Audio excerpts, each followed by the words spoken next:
ಸರ್ವೇಭ್ಯೋ ಮಮ ಪ್ರಣಾಮಃ. ಅಹಂ ವಿಘ್ನೇಶಃ. 2020-21ನೇ ಸಾಲಿನ ನಿಮ್ಮ ಇಷ್ಟದ ಸಂಸ್ಕೃತ ತರಗತಿಗಳಿಗೆ ಆತ್ಮೀಯವಾದ ಸ್ವಾಗತಗಳು. ಸಂಸ್ಕೃತ ಭಾಷೆ ಪ್ರಪಂಚದಲ್ಲಿರುವ ಉಳಿದ ಎಲ್ಲ ಭಾಷೆಗಳಿಗಿಂತಲೂ ಅತ್ಯಂತ ಚಂದದ ಸರಳವಾದ ಭಾಷೆ ಸಂಸ್ಕೃತ ಭಾಷೆ ಅಂತ ನಾನು ಹೇಳ್ತಾ ಇರೋದಲ್ಲ. ಸಂಸ್ಕೃತವನ್ನು ಬಿಟ್ಟು ಉಳಿದ ಭಾಷೆಯನ್ನು ಕಲಿತವರು ಹೇಳುವಂತಹ ಮಾತು ಇದು. ಹಾಗಾಗಿ ಇದನ್ನು ಅತ್ಯಂತ ಉತ್ಕೃಷ್ಟವಾದ ಭಾಷೆ ಅಂತಲೂ ಕರೀತಾರೆ.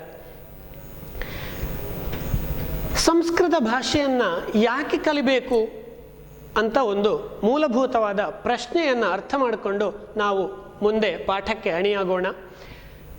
ಒಂದು ಸಣ್ಣ ಉದಾಹರಣೆ ಹೇಳ್ತೇನೆ. ತೆಂಗಿನ ಮರ ಇದೆ. ಒಂದು ತೆಂಗಿನ ಮರ ಎಲ್ಲರಿಗೂ ಗೊತ್ತಿರುವಂಥದ್ದೇ.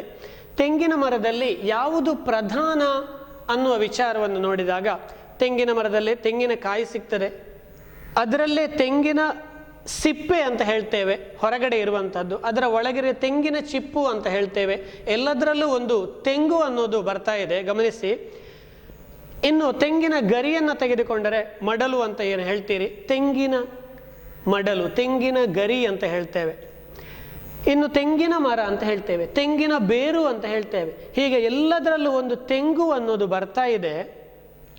ಬಲ್ಲವರು, ತೆಂಗಿನಕಾಯಿಯನ್ನು ಸ್ವೀಕರಿಸಿ ಅನುಭವ ಇರುವವರು ಹೇಳ್ತಾರೆ, ಇದೆಲ್ಲದೂ ಇದ್ದರೆ ಕೂಡ ಇದರಲ್ಲಿ ಪ್ರಧಾನವಾದ್ದು ಯಾವುದಪ್ಪ ಅಂದರೆ ತೆಂಗಿನ ಕಾಯಿಯ ಒಳಗಡೆ ಇರುವಂತಹ ಬಿಳಿಯದಾದ ಯಾವ ಪದಾರ್ಥ ಇದೆಯೋ ಅದನ್ನೇ ಪ್ರಧಾನ ಅಂತ ಕರೀತಾ ಇದ್ದಾರೆ.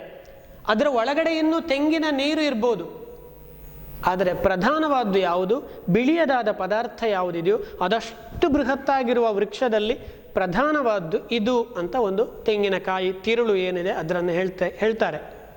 ಹಾಗೆ ನಮ್ಮ ಮಾನವ ದೇಹದಲ್ಲಿ ಯಾವುದು ಪ್ರಧಾನ ಅಂತ ನಾವು ಸ್ವಲ್ಪ ವಿಚಾರ ಮಾಡಬೇಕು. ಕೈ ಕಾಲು ಇತ್ಯಾದಿ ಏನೆಲ್ಲ ಅಂಗಾಂಗಗಳು, ನಮ್ಮ ಇಷ್ಟವಾದ ಮನಸ್ಸು, ಹೀಗೆಲ್ಲ ಇದ್ದರೆ ಕೂಡ ಕೋಟ್ಯಂತರ ವರ್ಷಗಳ ಕಾಲ ಕೋಟ್ಯಂತರ ವರ್ಷಗಳ ಕಾಲ ತಪಸ್ಸು ಮಾಡಿ ಕಂಡುಕೊಂಡಂತಹದ್ದು ಏನಪ್ಪ ಅಂದರೆ ನಮ್ಮ ಒಳಗಿರುವ ಆತ್ಮ, ಇದು ಪ್ರಧಾನ ಅಂತ. ಹಾಗಾಗಿ ಆತ್ಮ ಭಾಷೆ ಯಾವುದು ಅಪ್ಪ ಅಂದರೆ ಸಂಸ್ಕೃತ ಭಾಷೆ ಅಂತ ಹೇಳ್ತಾರೆ.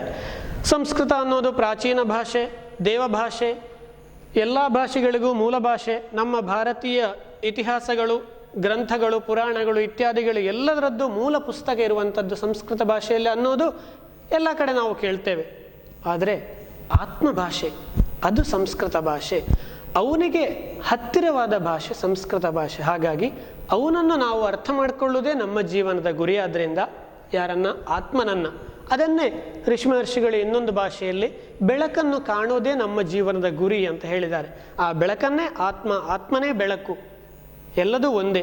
ಹಾಗಾಗಿ ಅದನ್ನು ಕಂಡುಕೊಳ್ಬೇಕಾದ್ರೆ ಜೀವನದಲ್ಲಿ ಈ ಸಂಸ್ಕೃತದ ಅನಿವಾರ್ಯತೆ ಇದೆ. ಹಾಗೆ ಇದರಲ್ಲಿ ಅದರ ಘಮಲು ಅತ್ಯಂತ ಬೇಗ ಅರ್ಥ ಆಗತ್ತೆ. ಹಾಗಾಗಿ ನಾವು ಸಂಸ್ಕೃತವನ್ನು ಪ್ರತಿಯೊಬ್ಬರೂ ಕಲಿಯಲೇಬೇಕು. ಇನ್ನು ಪಠ್ಯದ ಆರಂಭದಲ್ಲಿ ಮಂಗಲಾಚರಣೆಯನ್ನು ಮಾಡ್ತಾರೆ. ಹೌದು, ಮಂಗಲವನ್ನು ಯಾಕೆ ಮಾಡಬೇಕು? ಮಂಗಲದಲ್ಲಿ ಆದಿಮಂಗಲ, ಮಧ್ಯಮಂಗಲ, ಅಂತ್ಯಮಂಗಲ ಅಂತೆಲ್ಲ ಇದೆ. ಪ್ರಸ್ತುತ ನಾವು ಆದಿಮಂಗಲ ಮಾಡ್ತಾ ಇದ್ದೇವೆ. ಕಾರಣ ಇಷ್ಟೇ, ನಿರ್ವಿಘ್ನವಾಗಿ ಪರಿಸಮಾಪ್ತಿಯಾಗಬೇಕು. ನಮ್ಮ ಭಾರತೀಯ ಶಿಕ್ಷಣ ಪದ್ಧತಿಯಲ್ಲಿ ಜ್ಞಾನವನ್ನು ಗಳಿಸುವುದೇ ಪ್ರಧಾನ ಅಂತ ಹೇಳಿದ್ದಾರೆ. ಅದರ ಜೊತೆಗೆ ವಿದ್ಯಾರ್ಥಿಗಳಾದ ನಮಗೆ ಅಂಕಗಳು ಅತ್ಯಂತ ಪ್ರಧಾನ. ಹಾಗಾಗಿ 100ಕ್ಕೆ 100 ಅಂಕಗಳು ಬರಬೇಕು. ಹಾಗೆ ಸಂಸ್ಕೃತದಲ್ಲಿರುವ ಜ್ಞಾನ ರಾಶಿಯಲ್ಲಿ ಒಂದಷ್ಟು ನಮ್ಮ ಒಳಗೆ ತುಂಬಿಕೊಂಡು ನಮ್ಮ ಜೀವನ ಸಾರ್ಥಕ್ಯದತ್ತ ನಾವು ಸಾಗಬೇಕಾಗಿದೆ. ಒಂದು ಮಂಗಳವನ್ನು ಮಾಡೋಣ. ಗುರುರ್ಬ್ರಹ್ಮ ಗುರುರ್ವಿಷ್ಣು ಗುರುರ್ದೇವೋ ಮಹೇಶ್ವರಃ ಗುರು ಸಾಕ್ಷಾತ್ ಪರಂ ಬ್ರಹ್ಮ ತಸ್ಮೈ ಶ್ರೀ ಗುರವೇ ನಮಃ. ನಮ್ಮ ಸನಾತನ ಆರ್ಯ ಭಾರತದ ಇಡೀ ಪರಂಪರೆಯಲ್ಲಿ ಯಾವೆಲ್ಲ ಗುರುಗಳು ಬಂದಿದ್ದಾರೋ ಆ ಗುರು ಪರಂಪರೆಯನ್ನು ಮನಸ ಸ್ಮರಿಸುತ್ತಾ ನಾವು ಪ್ರಥಮ ಪಾಠಕ್ಕೆ ಅಣಿಯಾಗೋಣ. ಪುರಾಣ ಭಾರತಂ ಎಂಬಂತಹ ಪ್ರಥಮ ಪಾಠ ದ್ವಿತೀಯ PUCಯಲ್ಲಿ ನಿಮಗೆ ಪಠ್ಯದಲ್ಲಿ ಕೊಟ್ಟಿರ್ತಾರೆ. ಪುರಾಣ ಭಾರತಂ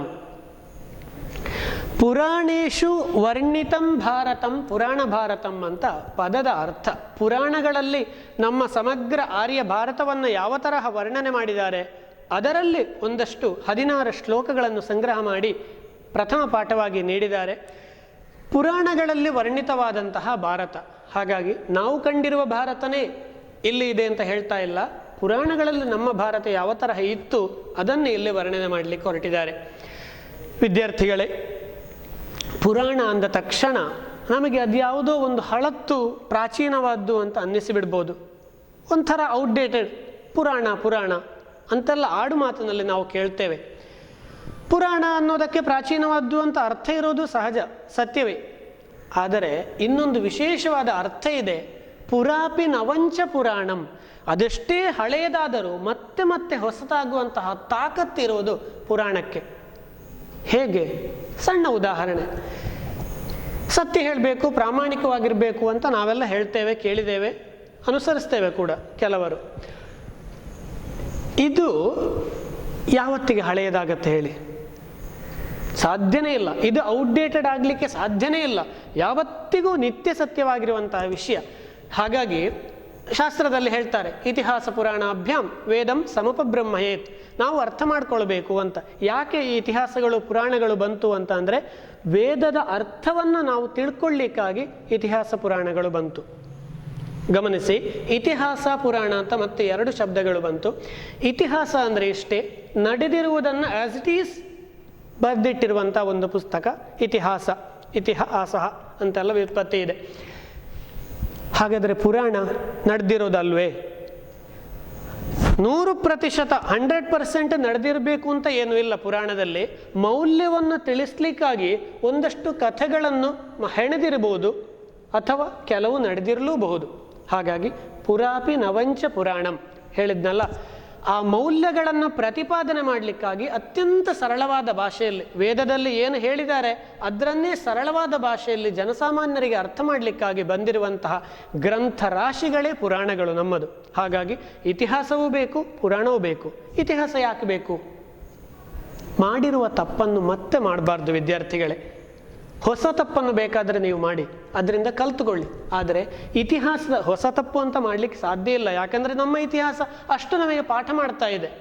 ಒಂದಲ್ಲ ಒಂದು ನಮ್ಮ ತಪ್ಪುಗಳಿಗೆ ಇತಿಹಾಸದಲ್ಲಿ ಒಂದು ಉದಾಹರಣೆ ಸಿಗತ್ತೆ. ಅಲ್ಲಿ ಆವಾಗಿನ ಮಹಾಪುರುಷರು ಹೇಗೆ ಅದನ್ನು ಸಾಲ್ವ್ ಮಾಡಿದ್ರು ಅದನ್ನು ತಿಳ್ಕೊಂಡು ನಾವು ಮುಂದೆ ನಡಿಬೇಕಾಗಿದೆ. ಅದಕ್ಕಾಗಿಯೇ ನಿಮಗೆ ಇತಿಹಾಸ ಇತ್ಯಾದಿ ಪಠ್ಯಗಳನ್ನು ಕೊಟ್ಟಿರ್ತಾರೆ. ಇವತ್ತಿನ ಮೆಕಾಲೆ ಸಿಸ್ಟಮಲ್ಲಿರುವ ಇತಿಹಾಸವನ್ನು ನಾನು ಹೇಳ್ತಾ ಇಲ್ಲ. ಭಾರತೀಯ ಇತಿಹಾಸದಲ್ಲಿ ಏನಿದೆ ಅದನ್ನು ಅಧ್ಯಯನ ಮಾಡಿದಾಗ ನಮ್ಮ ಜೀವನ ಸಾರ್ಥಕ್ಯತೆ ಹೋಗುತ್ತೆ ಖಂಡಿತ. ಪುರಾಣಗಳು ಅಂತ ಹೇಳಿದೆ, ನಮ್ಮ ಜೀವನವನ್ನು ಒಂಥರ ಗೈಡ್ ಮಾಡಲಿಕ್ಕೆ ಇರುವಂಥ ಗ್ರಂಥ ರಾಶಿಗಳು ಒಟ್ಟು 18 ಪುರಾಣಗಳು ಅಂತ ಹೇಳ್ತಾರೆ. ಪ್ರಧಾನವಾಗಿ 18 ಪುರಾಣಗಳು. ಸುಲಭವಾಗಿ ನಿಮಗೆ ನೆನಪಿಟ್ಟುಕೊಳ್ಳಿಕ್ಕಾಗಿ ಸಂಸ್ಕೃತದಲ್ಲಿ ಒಂದು ಸೂತ್ರದ ಥರದಲ್ಲಿ ನೆನಪಿಟ್ಟುಕೊಳ್ಳುವ ಟೆಕ್ನಿಕನ್ನು ಹೇಳಿಕೊಡ್ತಾರೆ. ಇದೆಲ್ಲ ಬಂದಿರೋದು ಇವತ್ತು ನಿನ್ನೆಯ ವಿಷಯಗಳಲ್ಲ, ಹಲವಾರು ಪ್ರಾಚೀನ ಮಹರ್ಷಿಗಳಿಂದ ಬಂದಿರುವುದು. ಮಧ್ವಯಂ ಭದ್ವಯಂಚೈವ ಭ್ರತ್ರಯಂ ವಚತುಷ್ಟಯಂ ಅನಾಪಲಿಂಗ ಕೂಸ್ಕಾನಿ ಪುರಾಣಾನಿ ಪ್ರಚಕ್ಷತೆ. 18 ಪುರಾಣವನ್ನು ಹೇಗೆ ನೆನಪಿಟ್ಟುಕೊಳ್ಳೋದು? ಅದಕ್ಕೊಂದು ಶ್ಲೋಕ ಸೂತ್ರ. ಮಧ್ವಯಂ, ಮಾ ಅಕ್ಷರದಿಂದ ಆರಂಭವಾಗುವ 2 ಪುರಾಣಗಳಿದೆ. ಮತ್ಸ್ಯ ಪುರಾಣ, ಮಾರ್ಕಂಡೇಯ ಪುರಾಣ, 2 ಆಯಿತು. ಭದ್ವಯಂ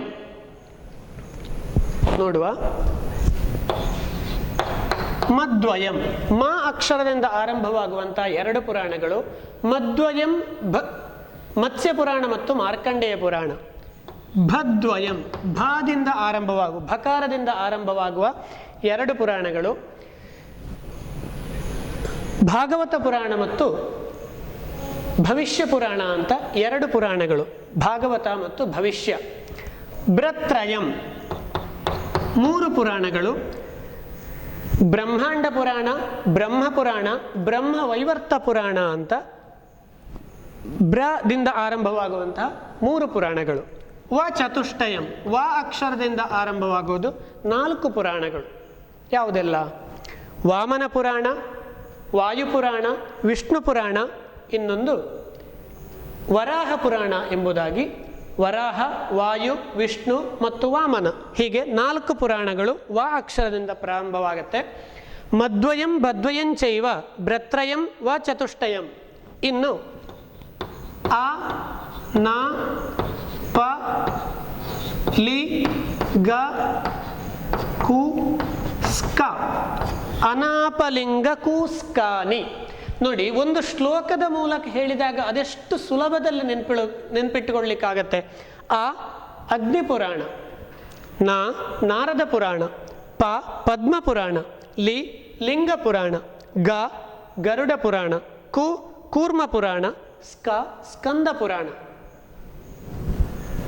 2, 2, 3, 4, 7 ಒಟ್ಟಿಗೆ 18 ಪುರಾಣಗಳು ಆಯಿತು. ಹಾಗಾಗಿ ಪ್ರಧಾನವಾಗಿ ನಮ್ಮ ಭಾರತೀಯ ಇತಿಹಾಸದಲ್ಲಿ ಬರುವಂತಹ 18 ಪುರಾಣಗಳ ಹೆಸರುಗಳು ಇವು.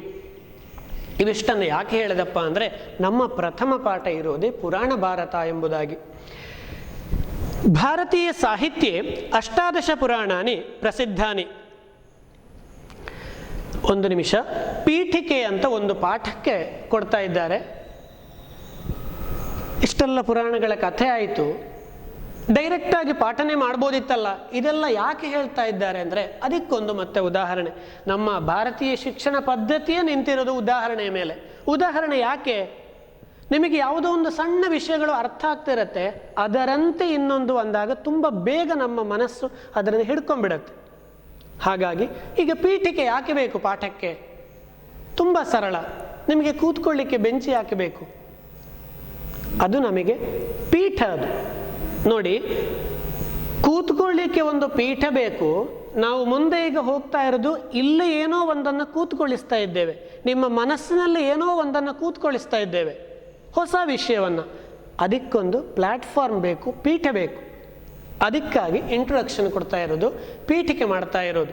ಹಾಗಾಗಿ ಹೊಸ ವಿಷಯ ಕೂತ್ಕೊಳ್ಳಿಸಬೇಕಾದ್ರೆ ಒಂದಷ್ಟು ಪ್ರಿಪರೇಷನ್ ಬೇಕು, ಅದೇ ಪಾಠಕ್ಕೊಂದು ಪೀಠಿಕೆ. ಇದೆಲ್ಲದೂ ಕೂಡ ನಮ್ಮ ಗುರುಗಳ ಪಾಠದಿಂದ ಬಂದಿರುವಂತಹ ವಿಷಯಗಳು. ಭಾರತೀಯ ಸಾಹಿತ್ಯೆ 18 ಪುರಾಣಾನಿ ಪ್ರಸಿದ್ಧಾನಿ. ತೇಷು ಪುರಾಣೇಷು ಕರ್ಮ, ಜ್ಞಾನಂ, ಭಕ್ತಿ, ತತ್ವಂಚ ಇತ್ಯಾದಯಃ ಬಹವೋ ವಿಷಯಾಃ ಪ್ರಸ್ತುತಾಃ. ತಥಾ ಪುರಾಣ ಭಾರತಂ ವಿಶೇಷತಃ ವರ್ಣಿತಂ. ಪ್ರಸ್ತುತ ಪದ್ಯಭಾಗಃ ಬ್ರಹ್ಮಾಂಡ, ವರಾಹ, ಮಾರ್ಕಂಡೇಯ, ಪದ್ಮ, ನಾರದೀಯ, ವಿಷ್ಣು ಧರ್ಮೋತ್ತರ ಬ್ರಹ್ಮಪುರಾಣೇಭ್ಯಃ ಸಂಗೃಹೀತಃ. ಭಾರತವರ್ಷಸ್ಯ ಭೌಗೋಳಿಕ ಚಿತ್ರಣಂ ಯಥಾ ಪುರಾಣಂ ಪ್ರದತ್ತಂ. ಇಲ್ಲಿ ಹೇಳಿರುವಂಥದ್ದಿಷ್ಟೇ. ಪುರಾಣಗಳಲ್ಲಿ ನಮಗೆ ಕರ್ಮಯೋಗ, ಜ್ಞಾನಯೋಗ, ಭಕ್ತಿಯೋಗ, ಹೀಗೆ ಹಲವಾರು ತತ್ವಶಾಸ್ತ್ರ. ಏನು ತತ್ವ? ಸಣ್ಣ ವಿಷಯ. ತತ್ವ ಅಂದರೆ ಏನು? ತತ್ವ ತತ್ವ ತತ್ವ ಸುಮಾರು ಕಡೆ ಕೇಳ್ತೇವೆ ನಾವು. ತತ್ ತ್ವಂ, ಅರ್ಥ ಮಾಡ್ಕೊಳ್ಳಿ. ತತ್ ತ್ವಂ, ಅದು ನೀನು. ಅದು ಅಂದರೆ ಇದು, ಅದು ನೀನು.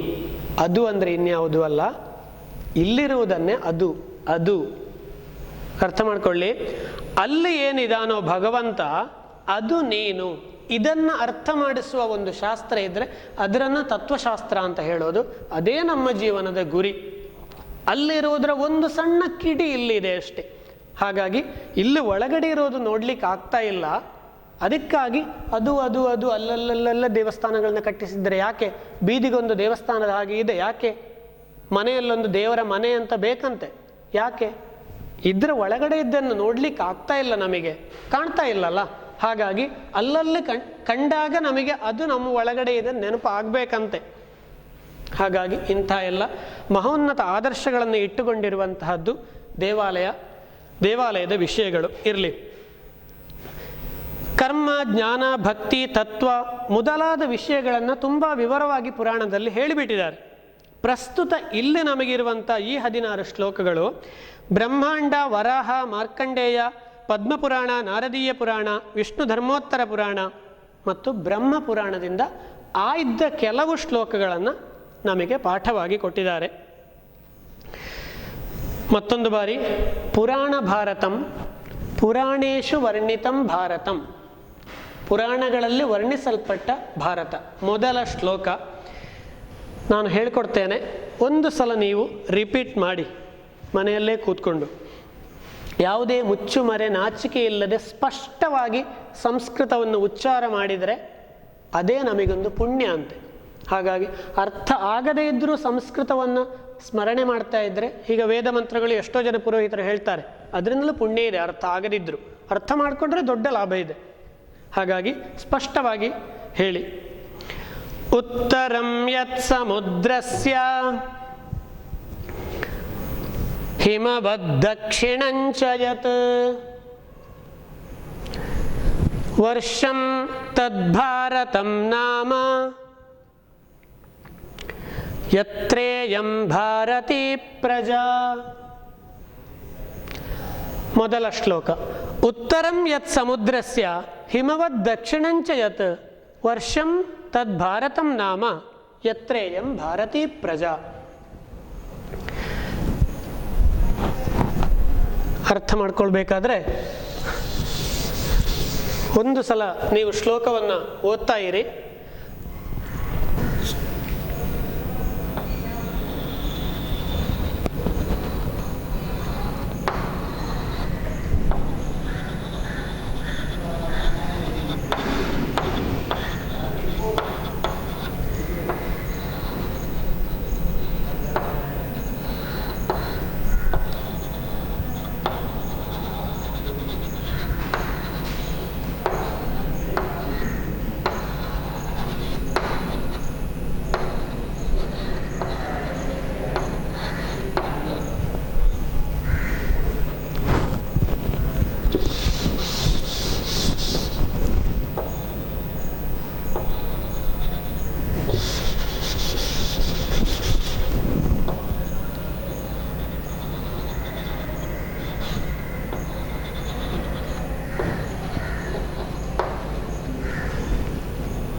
ವಿದ್ಯಾರ್ಥಿಗಳೇ, ಮೊದಲ ಶ್ಲೋಕ ಅರ್ಥವನ್ನು ತುಂಬ ಸರಳವಾಗಿ ಒಂದು ಭಾರತದ ಭೂಪಟವನ್ನು ಯಥಾಸಾಧ್ಯ ಬರೆದಿದ್ದೇನೆ. ಹೆಸರು ಬರೆಯುವುದು ಬೇಡ ಅಂತ ಅಂದ್ಕೊಳ್ತೇನೆ. ಇದು ಯಾವ ದೇಶ? ಭಾರತ. ಈ ಥರ ಪ್ರಸ್ತುತ ಇವತ್ತಿನ ಸಮಾಜದಲ್ಲಿ ಭಾರತ್ ಮಾತಾ ಕಿ ಜೈ ಅಂತ ಹೇಳಕ್ಕೂ ಕೆಲವರಿಗೆ ನಾಲಿಗೆ ಬರ್ತಾ ಇಲ್ಲ. ಇದು ನಮ್ಮ ದೇಶದ ದುರಾದೃಷ್ಟ ಅಂತ ಹೇಳ್ತೇನೆ. ದೇಶದ ಬಗ್ಗೆ ಅದೆಷ್ಟೋ ನಾವು ಕೇಳ್ತೇವೆ. ಒಂದಷ್ಟು ಸಿಂಪಲ್ ಆಗಿ ನಮ್ಮ ಜನರಲ್ ನಾಲೆಜಲ್ಲಿ ಯಥಾಸಾಧ್ಯ ಈ ಥರ ಭೂಪಟವನ್ನು ಬರೆಯುವುದಾದರೂ, ನಮ್ಮ ದೇಶದ ಭೂಪಟವನ್ನು ಬರೆಯುವುದಾದರೂ ವಿದ್ಯಾರ್ಥಿಗಳ ನೀವು ತಿಳ್ಕೊಂಡ್ರೆ ತುಂಬ ದೊಡ್ಡ ಸಂತೋಷ ಅಂತ ಹೇಳ್ತೇನೆ. ಹಾಗೆ ಇಷ್ಟಾದರೂ ನನಗೆ ಬರೀಲಿಕ್ಕೆ ಕಲಿಸಿದವರು ನನ್ನ ಶಿಕ್ಷಕರು. ಹಾಗಾಗಿ ಅವರಿಯನ್ನು ಸ್ಮರಿಸ್ತಾ ಮುಂದೆ ಹೋಗುವ. ಉತ್ತರಂ ಯತ್ ಸಮುದ್ರಸ್ಯ ಹಿಮವದ್ ದಕ್ಷಿಣಂಚ ಯತ್. ಇಲ್ಲಿ ಹಿಂದೂ ಮಹಾಸಾಗರ ಅಂತ ಹೇಳ್ತೇವೆ. ಮತ್ತೊಂದು ಸಲ ನಮ್ಮ ಪುರಾಣ ಭಾರತ ಅದರಿಂದ ನೆನಪು ಮಾಡಿಕೊಳ್ಳುವ. ಇಲ್ಲಿರುವಂಥದ್ದು, ಇಲ್ಲಿ ಹರಿತಾ ಇರುವಂಥದ್ದು ಗಂಗಾ ನದಿ. ನಮ್ಮ ಪ್ರಾಚೀನ ಭಾರತದ ಹೆಸರುಗಳನ್ನು ಒಂದ್ಸಲ ನೆನಪು ಮಾಡಿಕೊಳ್ಳುವ. ಗಂಗಾ ನದಿ ಸೇರುವಂಥ ಸಾಗರ, ಗಂಗಾ ನದಿ ಹಿಮಾಲಯದಿಂದ ಹುಟ್ಟಿ ಹರಿದು ಬಂದು ಸೇರುವಂಥ ಸಾಗರ ಗಂಗಾ ಸಾಗರ. ಸಿಂಧೂ ನದಿ ಈ ಭಾಗದಲ್ಲಿ ಹುಟ್ಟಿ ಸೇರುವಂಥ ಸಾಗರ ಸಿಂಧೂ ಸಾಗರ. ಇದು ಗಂಗಾ ಸಾಗರ, ಇದು ಸಿಂಧೂ ಸಾಗರ. ಇದು ಎರಡೂ ಸಂಗಮಿಸುವ ಜಾಗವೇ ಹಿಂದೂ ಮಹಾಸಾಗರ. ಎಷ್ಟು ಚಂದದ ಹೆಸರು. ಬೇರೆ ಬೇರೆ ಹೆಸರಲ್ಲಿ ಇವತ್ತು ಪ್ರಚಲಿತವಿದೆ. ಇರಲಿ. ಸಮುದ್ರಸ್ಯ ಉತ್ತರಂ. ಈ ಸಮುದ್ರಸ್ಯ ಯತ್ ಉತ್ತರಂ, ಸಮುದ್ರದ ಮೇಲೆ ಯಾವ ಭೂಪ್ರದೇಶ ಇದೆಯೋ, ಹಿಮವದ್ ದಕ್ಷಿಣಂಚ ಯತ್, ಹಿಮಾಲಯ ಪರ್ವತದ ದಕ್ಷಿಣ ಭಾಗದಲ್ಲಿ ಯಾವ ಭೂಪ್ರದೇಶ ಇದೆಯೋ, ಮತ್ತೊಂದು ಬಾರಿ ಸಮುದ್ರದ ಉತ್ತರ ಭಾಗದಲ್ಲಿ ಯಾವ ಪ್ರದೇಶವಿದೆಯೋ, ಹಿಮಾಲಯದ ದಕ್ಷಿಣದಲ್ಲಿ ಯಾವ ಭೂಪ್ರದೇಶ ಇದೆಯೋ, ವರ್ಷಂ ತದ್ಭಾರತಂ ನಾಮ. ವರ್ಷ ಅಂದರೆ ಒಂದು ಶಬ್ದಕ್ಕೆ ಹಲವಾರು ಅರ್ಥಗಳು. ವರ್ಷ ಅಂದರೆ ಇವಾಗ ವರ್ಷಕಾಲ, ಮಳೆಗಾಲ ಅಂತೂ ಅರ್ಥ ಇದೆ. ವರ್ಷ ಅಂದರೆ ಇಯರ್, 365 ಡೇಸ್ ಹೀಗೂ ಅರ್ಥ ಇದೆ. ಪ್ರದೇಶ ಅಂತಲೂ ಒಂದು ಅರ್ಥ ಇದೆ. ಇಲ್ಲಿ ವರ್ಷಂ ತದ್ ಭಾರತಂ ನಾಮ, ಈ ಭೂಪ್ರದೇಶವನ್ನು ಭಾರತ ಎಂಬ ಹೆಸರಿನಿಂದ ಕರೆಯುತ್ತಾರೆ. ಇದು ಇಷ್ಟೇ ಅಲ್ಲ, ನಾನು ಇವತ್ತಿನ ಈ ಭಾರತವನ್ನು ಬರಿತಾ ಇದ್ದೇನೆ.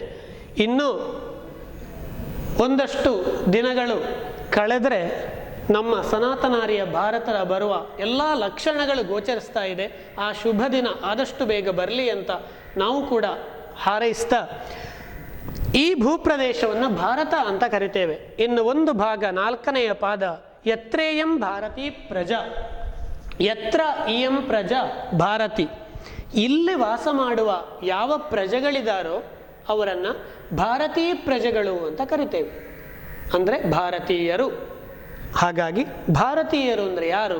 ಈ ಭೂಪ್ರದೇಶದಲ್ಲಿ ವಾಸ ಮಾಡುವವರು ಭಾರತೀಯರು ಅಂತ ಶ್ಲೋಕದಲ್ಲಿರುವ ಅರ್ಥ. ಕೇವಲ ಶ್ಲೋಕದಲ್ಲಿರುವ ಇಷ್ಟೇ ಅರ್ಥ ಹೇಳಿದರೆ ಇದು ಪಾಠ ಆಗಲ್ಲ ವಿದ್ಯಾರ್ಥಿಗಳೇ. ಇದಕ್ಕಿಂತ ಹೆಚ್ಚು ವಿಶೇಷವಾದ ಅರ್ಥ ಏನಿದೆ ಅಂತ ನಾವು ಸ್ವಲ್ಪ ವಿಮರ್ಶೆ ಮಾಡಬೇಕಾಗಿದೆ.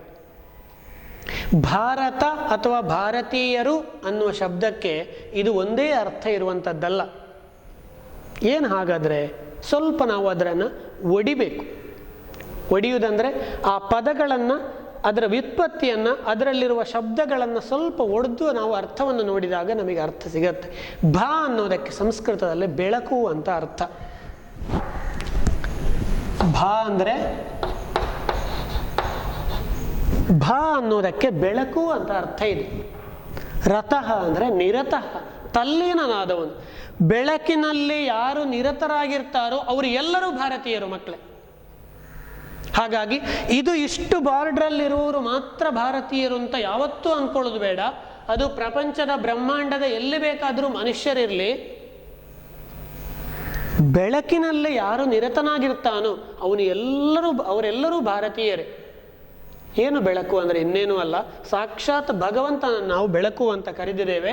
ಆ ಭಗವಂತನನ್ನು ಯಾರು ಇಲ್ಲಿ ಇಟ್ಟು ಪ್ರತಿನಿತ್ಯ ಆರಾಧನೆ ಮಾಡ್ತಾನೋ ಅಥವಾ ಆರಾಧನೆ ಮಾಡುವ ಕಡೆಗೆ ಹೆಜ್ಜೆ ಸಾಗಿಸ್ತಾ ಇದ್ದಾನೋ ನಾವು ನೀವೆಲ್ಲರೂ ಕೂಡ ಆ ಬೆಳಕು ಬೇಕು ಅಂತ ಮನಸ್ಸಿನ ಒಳಗಡೆ ಇನ್ನೆಲ್ಲೋ ಒಂದು ಆಸೆ ಪ್ರತಿಯೊಬ್ಬನಿಗೂ ಇರಬೇಕು, ಇದೆ. ಹಾಗಾಗಿ ಆ ಬೆಳಕನ್ನು ಅಪೇಕ್ಷೆ ಪಡುವವರು ರತಃ ನಿರತಃ, ತಲ್ಲೀನನಾದವನು. ಆ ಬೆಳಕಿನಲ್ಲೇ ತಲ್ಲೀನನಾದವನು ಯಾರು ಎಲ್ಲೇ ವಾಸ ಮಾಡಲಿ ಅವರು ಎಲ್ಲರೂ ಭಾರತೀಯರು. ಹಾಗಾಗಿ ಇಂಥ ವಿಶಾಲ ಮನೋಭಾವವನ್ನು ಹೇಳಿಕೊಡುವ ಶಿಕ್ಷಣ ವ್ಯವಸ್ಥೆ ಇದ್ದರೆ ಅದು ನಮ್ಮ ಭಾರತೀಯ ಶಿಕ್ಷಣ ವ್ಯವಸ್ಥೆ.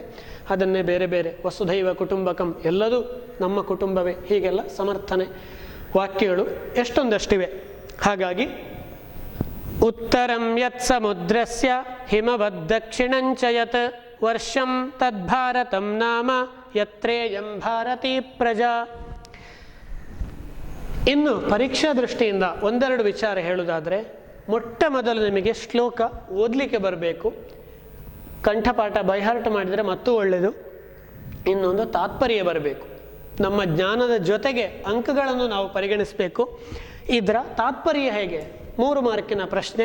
ತಾತ್ಪರ್ಯ: ಸಮುದ್ರದ ಉತ್ತರ ಭಾಗದಲ್ಲಿ ಯಾವ ಭೂಪ್ರದೇಶ ಇದೆಯೋ, ಹಿಮಾಲಯ ಪರ್ವತದ ದಕ್ಷಿಣ ಭಾಗದಲ್ಲಿ ಯಾವ ಭೂಪ್ರದೇಶ ಇದೆಯೋ, ಹಾಗೂ ಭಾರತ ಮಾತೆಯ ಸಂತಾನ ಎಲ್ಲಿ ವಾಸ ಮಾಡುತ್ತಿದೆಯೋ ಅಂತಹ ಭೂಪ್ರದೇಶವನ್ನು ಭಾರತ ಅಂತ ಕರೀತೇವೆ. ಇಷ್ಟೇ. ಇನ್ನು ಒಂದೆರಡು ವ್ಯಾಕರಣ ವಿಚಾರಗಳನ್ನು ನೋಡುವುದಾದರೆ,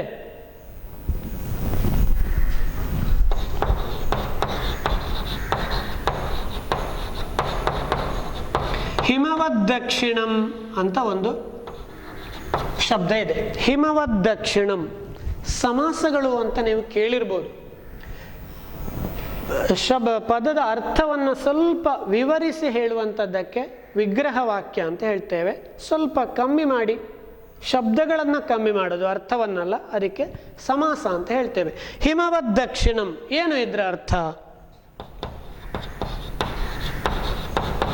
ಹಿಮವತಃ ದಕ್ಷಿಣಂ,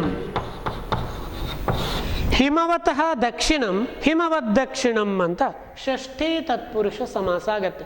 ಸಮಾಸದ ಬಗ್ಗೆ ಐಡಿಯಾ ಇಲ್ಲದವರಿಗೆ ಸಮಾಸ ಪಾಠದಲ್ಲಿ ವಿವರಣೆಯನ್ನು ಕೊಡುವ. ಷಷ್ಠೀ ತತ್ಪುರುಷ ಸಮಾಸವಾಗಿ ಹಿಮವತಃ ದಕ್ಷಿಣಂ, ಹಿಮವದ್ದಕ್ಷಿಣಂ ಅಂತ ಆಗತ್ತೆ. ಇದರ ಅರ್ಥವನ್ನು ವಿಶದವಾಗಿ ಬರೆದಿರೋದಕ್ಕೆ ವಿಗ್ರಹವಾಕ್ಯ ಇದನ್ನು ಸಮಾಸ ಅಂತ ಕರೆದಿದೆ. ಹಿಮವದ್ದಕ್ಷಿಣಂ. ಇನ್ನೊಂದು ಪದ ಇದೆ, ಯತ್ರೇಯಂ ಅಂತ.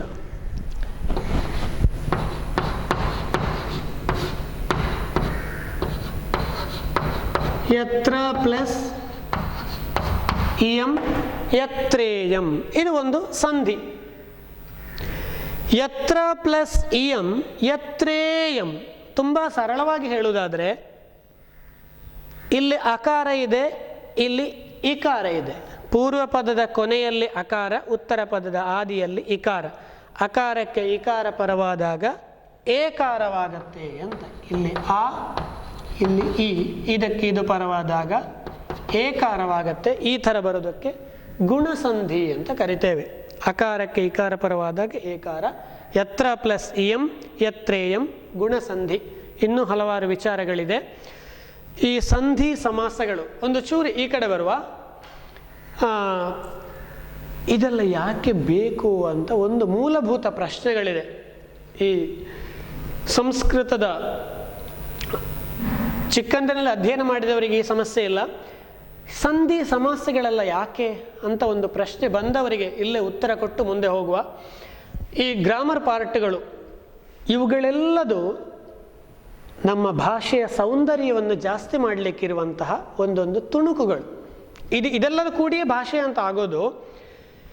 ಸಂಧಿ ಸಮಾಸ, ತದ್ದಿತ, ಕೃದಂತ, ಹೀಗೆಲ್ಲ ಹಲವಾರು ಶಬ್ದಗಳನ್ನು ಕೇಳಿರ್ಬೋದು ನೀವು. ಇದೆಲ್ಲದೂ ಕೂಡ ಒಂದು ಭಾಷೆಯ ಸೌಂದರ್ಯವನ್ನು ಹೆಚ್ಚು ಮಾಡೋದು. ಒಂದು ಅರ್ಧ ಗಂಟೆ ಪಿರಿ ಪಿರಿ ಪಿರಿ ಪಿರಿ ಮಾತನಾಡುವವರು ನಿಮ್ಮ ಮನೆಗೆ ಬರ್ಬೋದು, ಅಥವಾ ಒಂದು 5 ನಿಮಿಷದಲ್ಲೇ ಚಂದವಾಗಿ ಮನಸ್ಸಿಗೆ ನಾಟುವಾಗಿ ಮಾತಾಡಿ ಹೋಗ್ಬೋದು. ಇಷ್ಟ ಆಗೋದು ಯಾರು ನಮಗೆ? ಎರಡನೇವರು. 5 ನಿಮಿಷದಲ್ಲಿ ಚಂದ ಮಾತನಾಡಿದವರು. ಅದರ ಅರ್ಥ ಅಷ್ಟೇ ಇರ್ತದೆ. ಹಾಗಾಗಿ ಕಡಿಮೆ ಪದಗಳಿರಬೇಕು, ಹೆಚ್ಚು ಅರ್ಥ ಇರಬೇಕು. ಆ ತರಹ ಮಾತನಾಡುವುದು ಒಂದು ಕಲೆ. ಅಂತಹ ಮಾತುಗಳಿಗೆಲ್ಲ ಬೇಕಾಗುವಂಥದ್ದು ಸಂಧಿ ಸಮಾಸ ಇತ್ಯಾದಿ ಇತ್ಯಾದಿಗಳು. ಅಲ್ಲಿಗೆ ಪ್ರಥಮ ಶ್ಲೋಕ ಸಮಾಪ್ತಿಯಾಯಿತು. ಎರಡನೇ ಶ್ಲೋಕಕ್ಕೆ ಹೋಗುವ. ಹೇಳಿಕೊಡ್ತೇನೆ. ಭರಣಾಚ್ಚ ಪ್ರಜಾನಾಂ ವೈ ಮನುರ್ಭರತ ಉಚ್ಯತೆ ನಿರುಕ್ತ ವಚನಾಚ್ಚೈವಂ ವರ್ಷಂ ತದ್ಭಾರತಂ ಸ್ಮೃತಂ. ನೋಡಿ, ಭರಣಾಚ್ಚ ಪ್ರಜಾನಾಂ ವೈ ಮನುರ್ಭರತ ಉಚ್ಯತೆ ನಿರುಕ್ತ ವಚನಾಚ್ಚೈವಂ ವರ್ಷಂ ತದ್ಭಾರತಂ ಸ್ಮೃತಂ. ಪದಗಳನ್ನು ವಿಭಾಗ ಮಾಡುವುದಾದರೆ ಭರಣಾತ್ ಚ ಪ್ರಜಾನಾಂ ವೈ ಮನುಃ ಭರತ ಉಚ್ಯತೆ ನಿರುಕ್ತ ವಚನಾತ್ ಚ ಏವಂ ವರ್ಷಂ ತತ್ ಭಾರತಂ ಸ್ಮೃತಂ. ಈ ತರಹ ಪದಗಳನ್ನು ವಿಭಾಗ ಮಾಡಿ ಅರ್ಥ ಮಾಡಿಕೊಳ್ಳುವಂಥದ್ದು. ಮನುಃ ವೈ ಪ್ರಜಾನಾಂ ಭರಣಾತ್. ಮನುಃ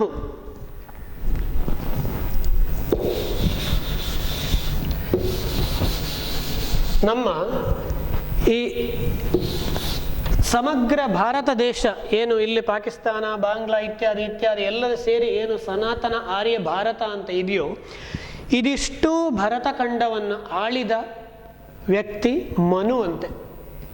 ನಮ್ಮ ಮೂಲ ಪುರುಷರು, ನಮ್ಮೆಲ್ಲರ ಹುಡುಗರು ಹುಡುಗಿಯರು ಹಾಗೇನೂ ಇಲ್ಲ, ಎಲ್ಲರ ಮೂಲ ಪುರುಷ ಯಾರಪ್ಪ ಅಂದರೆ ಮನು. ಆ ಮನುವಿನಿಂದ ಬಂದವರಾದ ಕಾರಣವೇ ನಾವೆಲ್ಲರೂ ಮಾನವರು ಅಂತ ಆದದ್ದು. ಮನು ವೈ ಪ್ರಜಾನಾಂ ಭರಣಾತ್. ಆ ಮನು, ಮೂಲ ಪುರುಷ ಮನು ಪ್ರಜೆಗಳೆಲ್ಲರದ್ದು ಭರಣ ಮಾಡಿದ್ರಿಂದ. ಭರಣ ಅಂದರೆ ಏನು? ರಕ್ಷಣೆ ಮಾಡೋದು, ಪ್ರೊಟೆಕ್ಟ್ ಮಾಡೋದು. ನಮ್ಮೆಲ್ಲರನ್ನು ರಕ್ಷಣೆ ಮಾಡಿದ್ರಿಂದ ಅವನನ್ನು ಭರತ ಅಂತ ಕರೆದಿದ್ದೇವೆ. ಮನುವು ಇಲ್ಲಿರುವ ಪ್ರಜೆಗಳನ್ನು ಭರಣೆ ಮಾಡಿದ್ರಿಂದ, ರಕ್ಷಣೆ ಮಾಡಿದ್ರಿಂದ ಅವನು ಭರತನಾದ. ಭರತ ಈ ದೇಶವನ್ನು ಆಳಿದ ಕಾರಣ ನಾವೆಲ್ಲರೂ ಭಾರತೀಯರು. ಈ ದೇಶ ಭಾರತ ಅಂತಾದದ್ದು ಹಾಗೆ. ಭರತಸ್ಯ ಇದಂ ಭಾರತಂ. ಇನ್ನೊಂದು ವಿಷಯ ಇದೆ. ಭರಣಾಚ ಪ್ರಜಾನಾಂ ವೈ ಮನುರ್ಭರತ ಉಚ್ಯತೆ. ಮನುವು ರಕ್ಷಣೆ ಮಾಡಿದ್ರಿಂದಾಗಿ ಭರತ ಆದ. ಭರತದಿಂದ ನಿರುಕ್ತ ವಚನಾಚ್ಚೈವಂ. ನಿರುಕ್ತ ವಚನ ಏನಿದು? ನಿರುಕ್ತ ವಚನ ಸಂಸ್ಕೃತವನ್ನು ಅಥವಾ ಯಾವುದೇ ಭಾಷೆಯನ್ನು ಅರ್ಥ ಮಾಡಿಕೊಳ್ಳುವಾಗ ಆ ಪದದ ಮೂಲಕ್ಕೆ ಹೋಗಬೇಕು. ಎಲ್ಲ ಶಬ್ದಗಳಿಗೂ ಒಂದೊಂದು ಧಾತುಗಳು ಅಂತ ಇದೆ, ಮೂಲ ಪದ ಇದೆ, ಮೂಲ ರೂಪ ಇದೆ. ಆ ಮೂಲ ರೂಪದಿಂದ ನಾವು ಅರ್ಥವನ್ನು ತಿಳ್ಕೊಳ್ಳುವಂಥದ್ದು. ಅದಕ್ಕೆ ಪ್ರತ್ಯಯಗಳು, ಬೇರೆ ಬೇರೆ ವಿಷಯಗಳೆಲ್ಲ ಸೇರಿ ಆಮೇಲೆ ಒಂದು ಶಬ್ದ ಅಂತ ಆಗುವಂಥದ್ದು. ಆ ಮೂಲ ಪದವನ್ನು ನೋಡಿ ನಾವು ಅರ್ಥ ಮಾಡಿಕೊಳ್ಳುವಂಥದ್ದು ಇದೆಯಲ್ಲ, ಅದಕ್ಕೆ ನಿರುಕ್ತ ವಚನ ಅಥವಾ ವ್ಯುತ್ಪತ್ತಿ ಅಂತ ಹೇಳ್ತೇವೆ. ಶಬ್ದದ ವ್ಯುತ್ಪತ್ತಿ ಹೇಗಾಗತ್ತೆ? ಭಾರತ ಅನ್ನುವ ಶಬ್ದದ ವ್ಯುತ್ಪತ್ತಿ ಆಗಿದ್ದು ಚ ಏವಂ ಹೀಗೇ ಆದದ್ದು ಅಂತ ಅರ್ಥ. ವರ್ಷಂ ತದ್ ಭಾರತಂ ಸ್ಮೃತಂ, ಈ ಪ್ರದೇಶವನ್ನು, ವರ್ಷಂ ಈ ಪ್ರದೇಶವನ್ನು, ತತ್ ಭಾರತಂ ಸ್ಮೃತಂ ಭಾರತಂ ಭಾರತ ಅಂತ ನಾವು ಕರೆದಿದ್ದೇವೆ. ಒಂದು ಬಾರಿ ಹೇಳಿ, ಒಟ್ಟಿಗೆ ಹೇಳುವ. ಭರಣಾಚ್ಚ ಪ್ರಜಾನಾಂ ವೈ ಮನುರ್ಭರತ ಉಚ್ಯತೆ ನಿರುಕ್ತವಚನಾಚ್ಚೈವಂ ವರ್ಷಂ ತದ್ಭಾರತಂ ಸ್ಮೃತಂ. ಹೀಗೆ ತಾತ್ಪರ್ಯ ಮನಸ್ಸಿಗೆ ಬಂತು ಅಂತ ಭಾವಿಸ್ತಾ ಒಂದೆರಡು ಗ್ರಾಮರ್ ವ್ಯಾಕರಣ ವಿಷಯವನ್ನು ಹೇಳುವುದಾದರೆ, ಪ್ರಜಾನಾಂ ಅಂತ ಒಂದು ಶಬ್ದ ಕಾಣ್ತಾ ಇದೆ ಅಲ್ಲಿ. ಲಿಂಗ ವಿಭಕ್ತಿ ವಚನಗಳನ್ನು ಬರೆಯಿರಿ ಅಂತ ಒಂದೆರಡು ಮಾರ್ಕಿನ ಪ್ರಶ್ನೆಗಳು ಬರುತ್ತೆ ಪರೀಕ್ಷೆಗೆ. ಈ ಲಿಂಗ ವಿಭಕ್ತಿ ಅಥವಾ ಏನು ಈ ಥರದ ವಿಷಯಗಳು ಸಂಸ್ಕೃತದಲ್ಲಿ ಹೇಗೆ ನಿರ್ಧಾರ ಆಗೋದು? ಉದಾಹರಣೆಗೆ ನೀವು ಕನ್ನಡದಲ್ಲಿ ಆದರೆ ಒಂದು ಮರ ಕಾಣಲಿಕ್ಕೆ ಸಿಗತ್ತೆ ಹೊರಗಡೆ, ಮರ, ಅದು ನಪುಂಸಕಲಿಂಗ ಅಂತ ಹೇಳ್ತೀರಿ. ಆದರೆ ಸಂಸ್ಕೃತದಲ್ಲಿ ಹಾಗೆ ಅರ್ಥವನ್ನು ಗ್ರಹಿಸಿ ಲಿಂಗ ನಿರ್ಧಾರ ಮಾಡಲಿಕ್ಕಾಗಲ್ಲ. ಇದು ತುಂಬ ಡೀಪ್ ಆಗಿರುವಂಥ ವಿಚಾರ. ಲಿಂಗ ನಿರ್ಧಾರ ಮಾಡೋದು ಹೇಗೆ ಅಂತ ನನ್ನ ಗುರುಗಳು ಹೇಳುವುದನ್ನು ನಿಮಗೆ ಹೇಳ್ತಾ ಇದ್ದೇನೆ. ಸಂಸ್ಕೃತದಲ್ಲಿ ಲಿಂಗ ನಿರ್ಧಾರ ಆಗೋದು ಆ ಶಬ್ದಗಳ ನಾಡಿ ಗತಿಗಳ ಮೇಲೆ ಆಗುವಂಥದ್ದು ಅಂತ ಒಂದು ಮೂಲ ವಿಚಾರ ಇದೆ. ನಾಡಿ ಶಾಸ್ತ್ರ ಅನ್ನೋದು ಎಲ್ಲಿ ಇನ್ನೂ ಉಳ್ಕೊಂಡಿದೆ ಅನ್ನೋದು ಪ್ರಶ್ನಾರ್ಥಕ. ಹಾಗಾಗಿ ನಮ್ಮ ಭಾರತೀಯ ವಿದ್ಯೆಗಳು ಅದೆಷ್ಟೋ ಲುಪ್ತವಾಗಿ ಹೋಗಿದೆ. ಒಂದು ಶಬ್ದವನ್ನು ಉಚ್ಚಾರ ಮಾಡಿದಾಗ ನಮ್ಮ ದೇಹದಲ್ಲಿ ಪುಂ ನಾಡಿ, ಸ್ತ್ರೀ ನಾಡಿ, ನಪುಂಸಕಲಿಂಗ ನಾಡಿ ಅಂತ 3 ನಾಡಿಗಳಿದೆ ಪ್ರಧಾನವಾಗಿ. ಇಡ, ಪಿಂಗಳ, ಸುಷುಮ್ನ, ಅದನ್ನೇ ಇನ್ನೊಂದು ಭಾಷೆಯಲ್ಲಿ ಹೇಳ್ತಾರೆ. ಯಾವ ಒಂದು ಶಬ್ದವನ್ನು ನಮ್ಮ ಬಾಯಿಯಲ್ಲಿ ಉಚ್ಚಾರ ಮಾಡಿದಾಗ ಯಾವ ನಾಡಿ ಜಾಗೃತ ಆಗತ್ತೆ, ಅಲರ್ಟ್ ಆಗತ್ತೆ, ಆ ಶಬ್ದ ಆ ಲಿಂಗ ಅಂತ ಅರ್ಥ. ಇನ್ನೊಂದ್ಸಲ ಹೇಳ್ತೇನೆ, ಯಾವ ಒಂದು ಶಬ್ದವನ್ನು ನಾವು ಉಚ್ಚಾರ ಮಾಡಿದಾಗ ನಮ್ಮ ದೇಹದಲ್ಲಿರುವ ಪುಂನಾಡಿಯೋ, ಸ್ತ್ರೀ ನಾಡಿಯೋ, ನಪುಂಸಕಲಿಂಗ ಯಾವುದು ಅಲರ್ಟ್ ಆಗತ್ತೆ, ಯಾವುದು ಜಾಗೃತ ಆಗತ್ತೆ, ಅದರ ಬೇಸ್ ಮೇಲೆ ಲಿಂಗ ನಿರ್ಧಾರ ಆಗೋದು ಸಂಸ್ಕೃತ ಭಾಷೆಯಲ್ಲಿ. ಹಾಗಾಗಿ ವೃಕ್ಷ ಅನ್ನುವ ಶಬ್ದ ಇದ್ರೆ ಮರ ಅಂತ ಅರ್ಥ. ವೃಕ್ಷ ಅನ್ನೋದು ಪುಲ್ಲಿಂಗ ಶಬ್ದ, ಕನ್ನಡದಲ್ಲಾದರೆ ನಪುಂಸಕಲಿಂಗ ಆಗುತ್ತೆ. ಹಾಗಾಗಿ ಸಂಸ್ಕೃತಕ್ಕೂ ಅದಕ್ಕೂ ವ್ಯತ್ಯಾಸಗಳಿದೆ. ಹೀಗೆ ಬೇರೆ ಬೇರೆ. ಈಗ ಇಲ್ಲೊಂದು ಲೇಖನಿ ಅಂತ ಇದೆ, ಇದಕ್ಕೆ ಲೇಖನಿ ಅಂತ ಹೆಸರು. ಇದು ಯಾವ ಲಿಂಗ ಅಂದರೆ ಇದು ಸ್ತ್ರೀಲಿಂಗ. ಪುಸ್ತಕಂ ಅಂತ ಇದಕ್ಕೆ ಹೆಸರು. ಪುಸ್ತಕಂ ಅಂದ್ರೆ ಏನು? ಇದು ನಪುಂಸಕಲಿಂಗ ಆಗತ್ತೆ. ಸಂಶಯ ಬರ್ಬೋದು, ಸಂಶಯ ಬಂದರೆ ಪರಿಹಾರಕ್ಕಾಗಿ ಆಮೇಲೆ ನೋಡಿಕೊಳ್ಳುವ. ಟೆಕ್ನಿಕ್ ರೂಪದಲ್ಲಿ ನಿಮಗೆ ಅರ್ಥ ಆಗುವ ಭಾಷೆಯಲ್ಲಿ ಹೇಳುವುದಾದರೆ ಗೊತ್ತಿದೆ ನಿಮಗೆ, ವಿಸರ್ಗದಲ್ಲಿ ಅಂತ್ಯವಾಗುವ ಶಬ್ದ ಪುಲ್ಲಿಂಗ, ಆಕಾರ ಅಥವಾ ಈ ಕಾರದಲ್ಲಿ ಆಗುವ ಅಂತ್ಯವಾಗುವ ಶಬ್ದ ಸ್ತ್ರೀಲಿಂಗ, ಅಮ್ಮ ಅಂತ ಎಂಡ್ ಆದರೆ ಅದು ನಪುಂಸಕಲಿಂಗ ಅಂತ ಜನರಲ್ ಆಗಿ ಹೇಳ್ಬೋದು. ಎಲ್ಲ ಶಬ್ದಗಳಿಗೂ ಅನ್ವಯ ಆಗಲ್ಲ, ಸಾಮಾನ್ಯವಾಗಿ ಹಾಗೆ. ಅಂತೂ ರಾಮ, ಕೃಷ್ಣ, ಭೀಮ ಇತ್ಯಾದಿ ಶಬ್ದಗಳೆಲ್ಲ ಪುಲ್ಲಿಂಗ. ಸೀತಾ, ಮಾತಾ, ಲೇಖನಿ ಈ ಥರದ್ದೆಲ್ಲ ಸ್ತ್ರೀಲಿಂಗ. ಪುಸ್ತಕಂ, ವನಂ, ಜಲಂ ಇದೆಲ್ಲದೂ ಕೂಡ ನಪುಂಸಕಲಿಂಗವಾಗತ್ತೆ. ಪ್ರಜಾನಾಮ, ಪ್ರಜಾ ಅನ್ನೋದು ಶಬ್ದ, ಇದು ಸ್ತ್ರೀಲಿಂಗ. ಇದು ಪ್ರಜಾನಾಮ್ ಅನ್ನೋದು ಸ್ತ್ರೀಲಿಂಗ, ಷಷ್ಠಿ ವಿಭಕ್ತಿ ಬಹುವಚನದ ಶಬ್ದ. ಹಾಗಾಗಿ ಲಿಂಗ ವಿಭಕ್ತಿ ವಚನ. ಅಲ್ಲಿಗೆ 2ನೇ ಶ್ಲೋಕ ಸಮಾಪ್ತಿಯಾಯಿತು. 3ನೇ ಶ್ಲೋಕಕ್ಕೆ ಹೋಗುವ. ಇತ ಸ್ವರ್ಗಶ್ಚ ಮೋಕ್ಷಶ್ಚ ಮಧ್ಯಶ್ಚಾಂತಶ್ಚ ಗಮ್ಯತೆ ನ ಖಲ್ವನ್ಯತ್ರ ಮರ್ತ್ಯಾನಾಂ ಭೂಮೌ ಕರ್ಮ ವಿಧೀಯತೆ.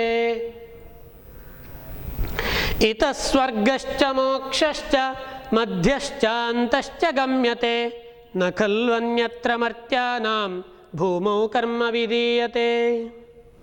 ಮತ್ತೆ ನಮ್ಮ ಭಾರತದ ಬಗ್ಗೆ ಇರುವಂತಹ ಶ್ಲೋಕ. ಪ್ರಸಿದ್ಧವಾದ ಒಂದು ಸುಭಾಷಿತವನ್ನು ನೆನಪು ಮಾಡಿಕೊಳ್ಳುವ. ಗಾಯಂತಿ ದೇವ ಕಿಲ ಗೀತಕಾನಿ ಧನ್ಯಾಸ್ತು ತೇ ಭಾರತ ಭೂಮಿಭಾಗೆ ಸ್ವರ್ಗಾಪವರ್ಗಾಸ್ಪದ ಮಾರ್ಗ. ಹೀಗೆ ಮುಂದೆ ಹೋಗುತ್ತೆ ಶ್ಲೋಕ. ಏನದರ ತಾತ್ಪರ್ಯ ಇಷ್ಟೇ, ಆ ಸ್ವರ್ಗ ಇದೆಯಲ್ಲ, ನಾವೆಲ್ಲ ಅಪೇಕ್ಷೆ ಪಡ್ತಾ ಇದ್ದೇವಲ್ವಾ, ಎಲ್ಲರೂ ಅಲ್ಲ ಕೆಲವರು. ಯಾಕೆ ಅಂತ ಮುಂದೆ ನೋಡುವ. ಅದಕ್ಕಿಂತಲೂ ಶ್ರೇಷ್ಠವಾದ್ದು ಇನ್ನೊಂದಿದೆ ಅಂತ ಅರ್ಥ. ಆ ಸ್ವರ್ಗದಲ್ಲಿರುವ ದೇವತೆಗಳು ಕೂಡ ಈ ಭರತಖಂಡದಲ್ಲಿ, ಭಾರತ ಭೂಮಿಯಲ್ಲಿ ಹುಟ್ಟಿ ಬರಬೇಕು ಅಂತ ಆಸೆ ಪಡ್ತಾ ಇದ್ದಾರಂತೆ. ಹಾಗಾಗಿ ಸ್ವರ್ಗಕ್ಕಿಂತಲೂ ಭಾರತ ಶ್ರೇಷ್ಠ. ನಾವು ಅಂದ್ಕೊಳ್ತೇವೆ ಸ್ವರ್ಗನೇ ಶ್ರೇಷ್ಠ ಅಂತ. ಅಲ್ಲಿದ್ದವರು ಅಪೇಕ್ಷೆ ಪಡೋದು ಇಲ್ಲಿ. ಕಾರಣ, ಇಲ್ಲಿಂದ ಸ್ವರ್ಗಶ್ಚ ಮೋಕ್ಷಶ್ಚ, ಸ್ವರ್ಗಕ್ಕೂ ಹೋಗ್ಲಿಕ್ಕೆ ದಾರಿ ಇದೆ. ನಮ್ಮ ಭಾರತದಿಂದ ಸ್ವರ್ಗಕ್ಕೂ ದಾರಿ ಇದೆ, ಮೋಕ್ಷಕ್ಕೂ ದಾರಿ ಇದೆ. ಎರಡೂ ದಾರಿ ಇದೆ ನಮ್ಮ ಭಾರತದಿಂದ. ಆದರೆ ಸ್ವರ್ಗದಿಂದ ಡೈರೆಕ್ಟಾಗಿ ಮೋಕ್ಷಕ್ಕೆ ಹೋಗೋಕ್ಕಾಗಲ್ಲ ಅಂತೆ, ಭಾರತಕ್ಕೆ ಬಂದೇ ಹೋಗಬೇಕು. ಹಾಗಾಗಿ ನಾವೇ ಧನ್ಯರು, ಇಲ್ಲಿ ಹುಟ್ಟಿದ ನಾವೇ ಧನ್ಯರು ಅಂತ ಅರ್ಥ. ಇತಃ, ಇಲ್ಲಿಂದ ನಮ್ಮ ಭರತಖಂಡದಿಂದ ಸ್ವರ್ಗಶ್ಚ ಮೋಕ್ಷಶ್ಚ, ಸ್ವರ್ಗಕ್ಕೂ ಮೋಕ್ಷಕ್ಕೂ. ಮೋಕ್ಷ, ಮೋಕ್ಷ ಅಂದರೆ ಏನರ್ಥ? ನಮ್ಮ ಮನೆಗೆ ನಾವು ಮತ್ತೆ ತೆರಳೋದು. ವಿದ್ಯಾರ್ಥಿಗಳು, ನಾವು ಎಲ್ಲಿಂದ ಬಂದಿದ್ದೇವೆ ಆ ಮನೆಗೆ ಮತ್ತೆ ರೀಚ್ ಆದರೆ ಅದೇ ಮೋಕ್ಷ. ಮನೆ ಅಂದರೆ ಇಟ್ಟಿಗೆ ಸಿಮೆಂಟ್ಗಳ ಮನೆ ಅಲ್ಲ, ನಮ್ಮ ಮೂಲ ಮನೆ. ಅದೇ ಆತ್ಮನ ಮನೆ, ಪರಮಾತ್ಮನ ಮನೆ. ಅದುವೇ ಭಗವಂತನ ಧಾಮ. ಅಲ್ಲಿಗೆ ತಲುಪಬೇಕಂತೆ. ತಲುಪುವುದಕ್ಕಾಗಿ ನಾವಿಲ್ಲಿಗೆ ಬಂದಿರೋದು. ಇರಲಿ, ಅದು ದೊಡ್ಡ ವಿಷಯ. ಮೋಕ್ಷಶ್ಚ, ಸ್ವರ್ಗಕ್ಕೂ ಹೋಗ್ಲಿಕ್ಕಾಗತ್ತೆ, ಮೋಕ್ಷಕ್ಕೂ ಹೋಗ್ಲಿಕ್ಕೆ. ಮಧ್ಯಶ್ಚಾಂತಶ್ಚ ಗಮ್ಯತೆ. ಮಧ್ಯ ಅಂದರೆ ಏನು? ವಿವರಣೆಯಲ್ಲಿ ಹಲವಾರು ಥರದ ವಿವರಣೆಗಳಿದೆ. ಮಧ್ಯ ಅನ್ನೋದಕ್ಕೆ ಒಂದರ್ಥದಲ್ಲಿ ನಮ್ಮ ಭಾರತ ಭೂಮಿಯೇ ಮಧ್ಯ ಅಂತ ಹೇಳ್ತೇವೆ, ಇನ್ನೊಂದು ಅರ್ಥದಲ್ಲಿ ಅಂತರಿಕ್ಷ ಅಂತ ಹೇಳ್ತೇವೆ. ಅಲ್ಲಿಗೂ ಹೋಗ್ಲಿಕ್ಕಾಗತ್ತೆ. ಭಾರತದಲ್ಲಿ ಹುಟ್ಟಿದವರಿಗೆ ಪುನಃ ಭಾರತದಲ್ಲಿ ಹುಟ್ಟುವ ಸಾಧ್ಯತೆಗಳಿದೆ, ಹುಟ್ಟಲೇಬೇಕು ಅಂತ ಏನಿಲ್ಲ. ಅಂತಶ್ಚ ಗಮ್ಯತೆ, ಅಂತ ಅನ್ನೋದಕ್ಕೆ ಕಟ್ಟ ಕಡೆಯದಾದ ಕೆಳಗಿನ ಅತಳ ವಿತಳ ಸುತಳ ತಳಾತಳ ರಸಾತಳ ಮಹಾತಳ ಪಾತಾಳ, ಸಪ್ತ ಅಧೋಲೋಕಗಳು, ಸಪ್ತ ಊರ್ಧ್ವಲೋಕಗಳು. ವಿದ್ಯಾರ್ಥಿಗಳೇ, ಒಟ್ಟಿಗೆ ಇಲ್ಲಿ 7 ಲೋಕಗಳು, ಇಲ್ಲಿ 7 ಲೋಕಗಳು, ಒಟ್ಟು 14 ಲೋಕಗಳಿದೆ. ಇದು ಪಾತಾಳ, ಇದು ಸತ್ಯಲೋಕ. ನಾವು ಸದ್ಯಕ್ಕೆ ಇಲ್ಲಿದ್ದೇವಂತೆ. ಇದು ಭೂಮಿ, ಭೂಲೋಕ. ಭೂಲೋಕ ಇದು ಭೂಹು ಅಂತ ಹೇಳ್ತೇವೆ. ಭೂಹು, ಭುವಃ, ಸುವಃ, ಮಹ, ಜನಃ, ತಪಃ, ಸತ್ಯಂ ಅಂತ 7 ಲೋಕಗಳು. ಇಲ್ಲಿಂದ ಇದು ಸ್ವಲ್ಪ ಹತ್ತಿರ ಮೇಲ್ಗಡೆ. ಇಲ್ಲಿಂದ ಇಲ್ಲಿಗೆ ಪಾತಾಳಕ್ಕೆ ಬರಬೇಕಾದ್ರೆ 8ನೇ ಲೋಕ ಆಗ್ತದೆ. ಆದರೆ ಹೋಗ್ಲಿಕ್ಕೆ ತುಂಬ ಸುಲಭವಾಗಿರೋದು ಕೆಳಗಡೆ, ಸೀದಾ ಹೋಗ್ಲಿಕ್ಕಾಗುತ್ತೆ. ಯಾವುದಾಗ್ಬೋದು ಅಂತ ನಮ್ಮ ನಿಮ್ಮ ಆಯ್ಕೆ. ತುಂಬ ಈಸಿಯಾಗಿರೋದು ಇದು, ಹತ್ತಿರವಾಗಿರೋದು ಇದು ಕಷ್ಟ. ಹಾಗಾಗಿ ಆಯ್ಕೆ ಅವರವರಿಗೆ ಬಿಟ್ಟದ್ದು. ಹಾಗಾಗಿ ನಮ್ಮ ಈ ನಡೀತಾ ಇದೆ ಭೂಮಿ, ಹೀಗೆ ಇನ್ನು ಮುಂದೆ ನಡೀತಾ ಇದೆ. ಎಲ್ಲರೂ ಮೋಕ್ಷ ತಲುಪಿದ್ರೆ ಮುಗಿದು ಹೋಗ್ತಿತ್ತು, ಇಡೀ ಪ್ರಪಂಚವೇ ರನ್ ಆಗೋದು ಸ್ಟಾಪ್ ಆಗ್ತಿತ್ತು. ಅದು ಇನ್ನು ಮುಂದೆ ಹೋಗ್ತಾ ಇದೆ. ಭೂಲೋಕ. ಅಂತಶ್ಚ ಅಂದರೆ ಕೊನೆಯದಾದ ಪಾತಾಳ ಲೋಕ, ಅಲ್ಲಿಗೂ ಹೋಗ್ಲಿಕ್ಕೆ ಸಾಧ್ಯತೆ ಇದೆ ಭೂಮಿಯಲ್ಲಿ ಹುಟ್ಟಿದವರಿಗೆ. ಹಾಗಾಗಿ ಇತಸ್ವರ್ಗಶ್ಚ ಮೋಕ್ಷಶ್ಚ ಮಧ್ಯಶ್ಚ ಅಂತಶ್ಚ ಗಮ್ಯತೆ. ಭಾರತ ಭೂಮಿಯಲ್ಲಿ ಹುಟ್ಟಿದವರು ಸ್ವರ್ಗಕ್ಕೂ ಹೋಗ್ಬೋದು, ಮೋಕ್ಷಕ್ಕೂ ಹೋಗ್ಬೋದು, ಅಂತರಿಕ್ಷಕ್ಕೂ ಹೋಗ್ಬೋದು, ಅಥವಾ ಭೂಮಿಯಲ್ಲೇ ಹುಟ್ಟಬಹುದು, ಅಥವಾ ಪಾತಾಳಕ್ಕೂ ಬೇಕಾದರೆ ಹೋಗ್ಬೋದು. ನಖಲ್ಲು ಅನ್ಯತ್ರ ಮರ್ತ್ಯಾನಾಂ ಭೂಮೋ ಕರ್ಮ ವಿಧೀಯತೆ. ಭೂಮೌ ಅನ್ಯತ್ರ ಮರ್ತ್ಯಾನಾಂ ಕರ್ಮ ನಾವಿಧೀಯತೆ ಖಲು ಅಂತ ಹೇಳುತ್ತೆ ಅನ್ವಯ. ಕರ್ಮ ಮಾಡಲು, ಯಾವುದೋ ಒಂದು ಕೆಲಸ ಮಾಡಲು ಮನುಷ್ಯರಾದವರಿಗೆ, ಮಾನವರಾದವರಿಗೆ ಇದಕ್ಕಿಂತ ಒಳ್ಳೆಯ ಜಾಗ ಇನ್ನೊಂದಿಲ್ಲ. ನಖಲು ಅನ್ಯತ್ರ ಮರ್ತ್ಯಾನಾಂ ಭೂಮು ಕರ್ಮ ವಿಧೀಯತೆ. ಇದನ್ನು ಕರ್ಮಭೂಮಿ, ಯೋಗ ಭೂಮಿ ಹೀಗೆಲ್ಲ ಭಾಷೆಗಳಲ್ಲಿ ಹೇಳ್ತಾರೆ ನಮ್ಮ ಭಾರತವನ್ನು. ಹಾಗಾಗಿ ಮರ್ತ್ಯಾನಾಂ ಮನುಷ್ಯರಿಗೆ, ಮಾನವರಿಗೆ, ಭೂಮು ಕರ್ಮ ವಿಧೀಯತೆ, ಕರ್ಮ ಮಾಡಲು ಇದಕ್ಕಿಂತ ಒಳ್ಳೆಯ ಜಾಗ ಇನ್ನೊಂದು ಇಡೀ ಪ್ರಪಂಚದಲ್ಲಿ ನಿಮಗೆ ಸಿಗಲಿಕ್ಕೆ ಸಾಧ್ಯ ಇಲ್ಲ, ಒಳ್ಳೆಯ ಕರ್ಮ ಮಾಡಲಿಕ್ಕೆ ಅಂತ ನಾವು ಸೇರಿಸ್ಕೊಳ್ಳುವ. ಹಾಗಾಗಿ ಇತಸ್ವರ್ಗಶ್ಚ ಮೋಕ್ಷಶ್ಚ ಮಧ್ಯಶ್ಚ ಅಂತಶ್ಚ ಗಮ್ಯತೆ ನ ಖಲ್ವನ್ಯತ್ರ ಮರ್ತ್ಯಾನಾಂ ಭೂಮೌ ಕರ್ಮ ವಿಧೀಯತೆ.